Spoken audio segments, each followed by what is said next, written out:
Hello friends, today we will practice how to use would have in a sentence.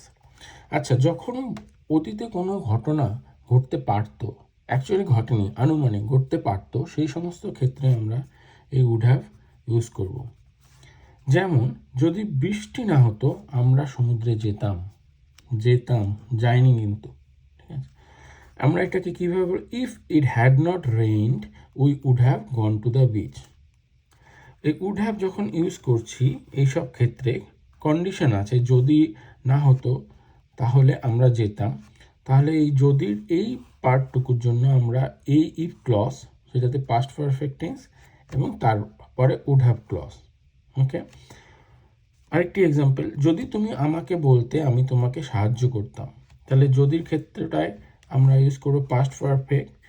যদি তুমি আমাকে বলতে, if you had asked me বা you had told me I would have helped you, আমি তোমাকে সাহায্য করতাম। আরেকটা এক্সাম্পল, যদি আমার কাছে টাকা থাকতো আমি বাড়িটি কিনতাম। I would have bought the house if I had money. এটা উড যে ক্লজটা সেটাকে আমরা প্রথমে নিয়ে এসেছি, বাট ফরমেশনটা একই রকমই থাকছে। I would have bought the house if I had মানি।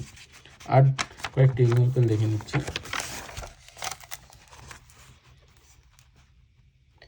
আমরা যদি আর একটু দেরিতে বের হতাম তাহলে ট্রেনটি মিস করতাম।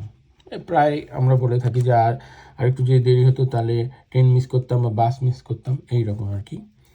We would have miss the train if we had left any letter.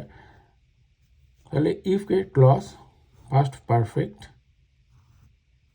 If we had left any later, আর উড হ্যাভ ক্লজে we would have missed the train. সে যদি ওষুধটি খেত তাহলে তার ভালো লাগতো। সে হয়তো অসুস্থ আছে কিন্তু সে ওষুধ খাচ্ছে না, তার সে ভালো ফিল করছে না, তখন আপনি তাকে বলতে চাইছেন যে ওষুধটা যদি খেত তাহলে তার ভালো লাগতো।